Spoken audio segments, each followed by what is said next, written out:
তুমি ছাড়া তো আমাদের আর কেউ নাই, তুমি ছাড়া তো আমার আর কেউ নাই।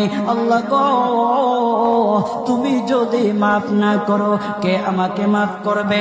তুমি যদি মাফ না করো কে আমাকে মাফ করবে? তুমি যদি আমাকে মাফ করো। জিকির করে নেই দাদি সুবহানাল্লাহ ওয়ালহামদুলিল্লাহ লা ইলাহা ইল্লাল্লাহ সুবহানাল্লাহ ওয়ালহামদুলিল্লাহ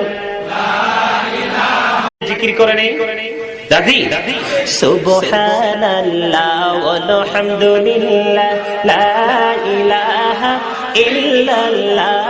ও আল্লাহ, ও গো মালিক, তুমি ছাড়া তো আমাদের আর কেউ নাই, তুমি ছাড়া তো আমার আর কেউ নাই। আল্লাহ গো, তুমি যদি মাফ না করো কে আমাকে